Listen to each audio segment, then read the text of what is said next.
Hey everybody, this is Larry.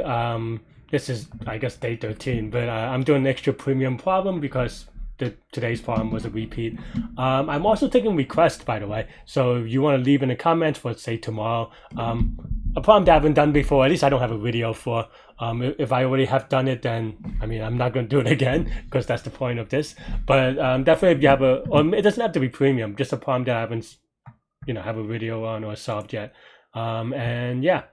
Let's do it, and I'm going to take a random one.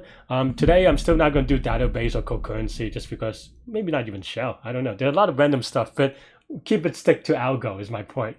So let's get a look.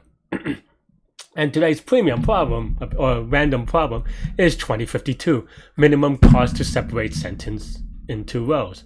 All right, let's take a look. It looks okay. You're given a string sentence, space, and then K. What is K? Number of characters in each row is at most K. You can assume that does not begin or end in a space, and they're separated by a single space. A word cannot be split between each row. Oh, the cost of a row with length n is K minus n squared, and we're trying to minimize the possible number of costs. Okay, so we don't have to return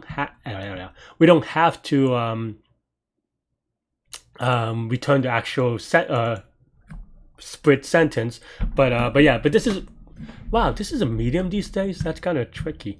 I feel like there was a time when these would be I don't know, this feels like a hard, but I don't know,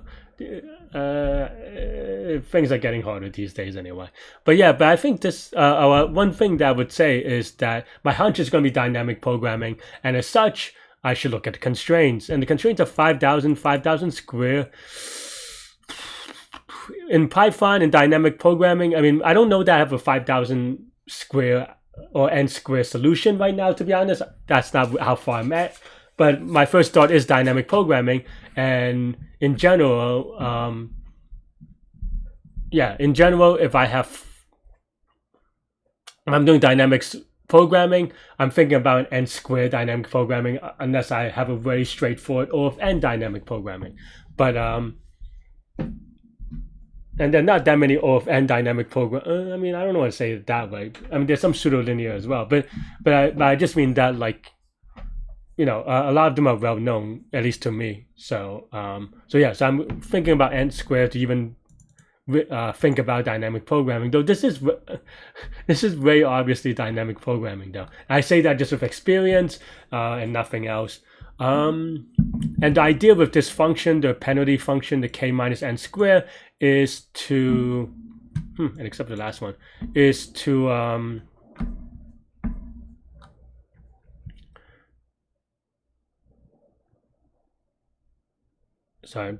is to it's just to minimize the penalty, if you will. It's called penalty function usually, but they call it cost. I guess that's the same thing. But so how would I start with dynamic programming? Well, first thing we have to do is actually even process the sentence. It only has lowercase, I think, but it doesn't. The sentence doesn't even matter really, right? There's no punctuation. There's nothing funky. Just lowercase letters and spaces, and that means that we can break it down to just the length of the words, right? So let's do that real quick, and we just can do that with sentence.split, and then maybe we split into words. So then for word, length of word, so that should be it, right? So then now we have I don't know, is it words? Maybe WL for word lengths. I don't know, right? Just kind of double check real quick. Did I put for in? I think you can also do like map or something, but not really as. Maybe that's like, because I feel like that's okay. We won't do it that way. I mean, I don't need to do. But yeah, 1, 4, and 8. So that looks okay. There's a bunch of stuff. But yeah, and then now the question is, and in this particular problem, it has to be in order, but I think we'll start on the n squared dynamic programming. If it's too slow to whatever, then we'll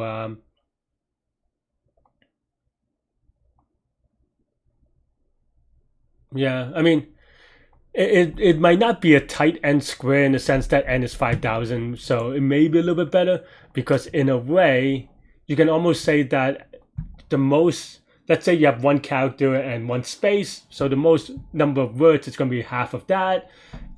Still though, it's a little bit awkward, but we'll see. It's not a big deal. We'll play around, we'll YOLO a little bit. I mean, we know the complexity is just all about Leetcode, and the thing with Leetcode with time limit exceeded is not really complexity. I mean, no system can really tell you the complexity of a thing that easily. I mean, because there's you have to factor in the constants, you have to factor in other factors.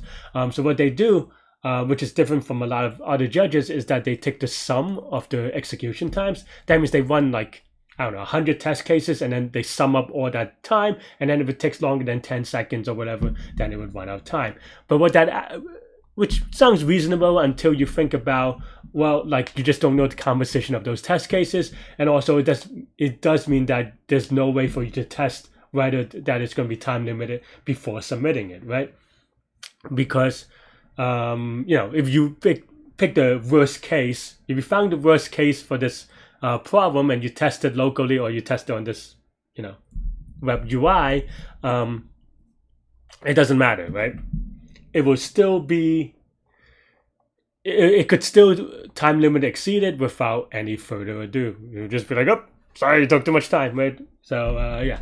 Anyway, I can keep on ranting about this. I have ranted about this in the past, but yeah, for now we're just kind of go on that assumption and play with it, right? So then now we'll just build a function, and basically we can process these one at a time. So we'll just get get min is a lazy name. Index index is going to be yeah.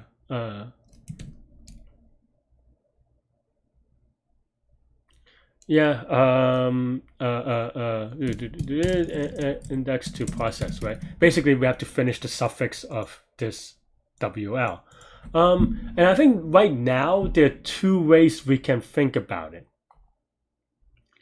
If we can, there are two distinct dynamic programming things that we can do. It just depends on how much time and how much space you want to spend. And that's the thing that may be a little bit tricky, and actually is a good optimization just for space purposes.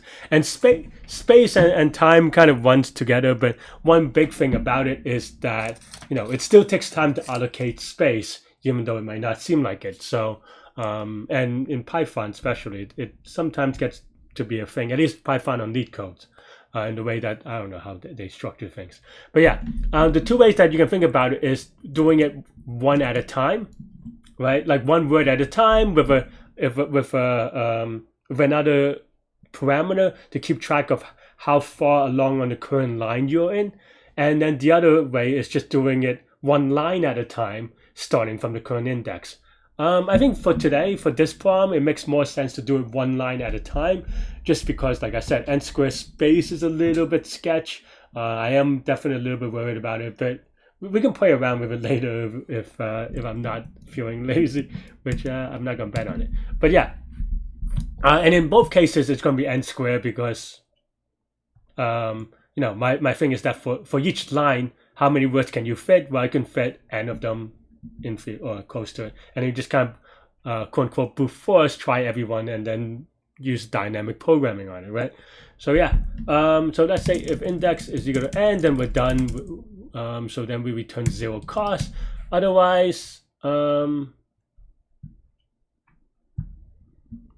then now we have maybe we keep track of current length is equal to 0. And then now for I in range from index to n,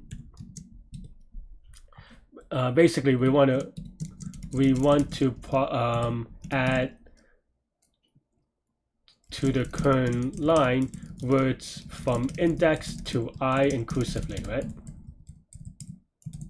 I don't know why there's a comment here. That's what I'm trying to remove. And then we just try to get the best score from those, and we'll start by putting it in infinity. And the best will be not that.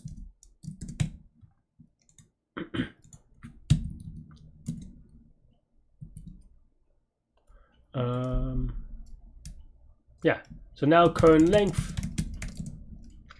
Current length is a little bit awkward because if it's the first thing, so we can write it. There are a couple of ways to write it, right? I can write it like this, and then maybe like if I is not equal to index, then you add 1 for the extra space in the front. You can also maybe start this at -1, but that's slightly less readable if you ask me, even though it's shorter but less readable. Sometimes shorter is not always better. Get your mind out of it. But in any case, yeah. And then now, what is the cost of this, right? Well, the cost of this is going to be the current length. They give you the function, right? So k minus this square. So that's going to be the cost, right? So we compare it to best. So it's going to be, this is the cost plus get min of index plus 1. Oh no, sorry, I plus 1, because now we used I, so now it starts on the next one, and that should be pretty much it, right? I mean, I know I didn't do the memo yet, but I just want to see that it works. Oh, I forgot to do the last line. That's why. I hope so. Anyway. Oh well, there are a couple of things I forgot. I forgot that we have to minimize this to k. So basically, if current length is greater than k, we break, right? I forgot about that part. Just want it real quick, just to see if it's better, but maybe it just takes too long. No, okay. But then now we obviously also have to kind of not do the last line. How do we not do the last line? I mean, I could do it, but it's just a little bit awkward, right? So cost is equal. Right?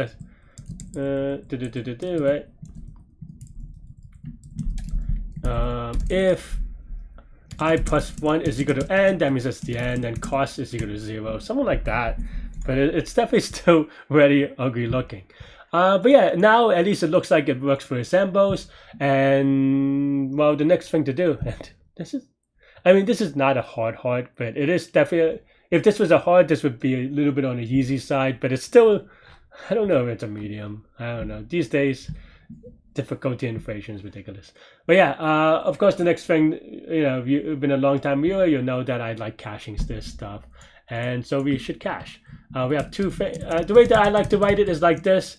I know that sometimes, or very often, people ask me about this, why I have two different things. If you actually know dynamic programming, then, or at least if you've done it enough, then you're like, why do you have two things? I just like it because it's readable, right? Because basically you could write this, and when you look at this code, you don't ask, oh, maybe you could write something like if cache index is not none or something like this, right? Maybe that would be the whatever way to write it. But then you're asking like, oh, what does this mean? I don't know.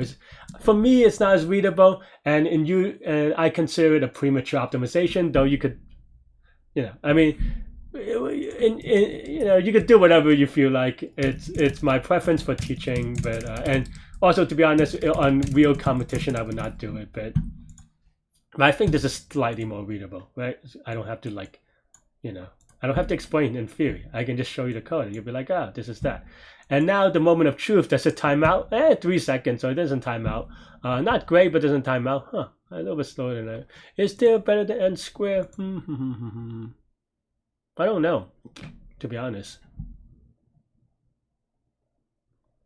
I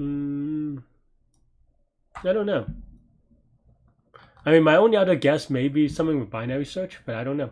I don't think so. I mean, you can also write this bottoms up, obviously, and that would probably be a bit faster. I'm not going to do it for today. I do have a video on top down to bottom up to space optimization.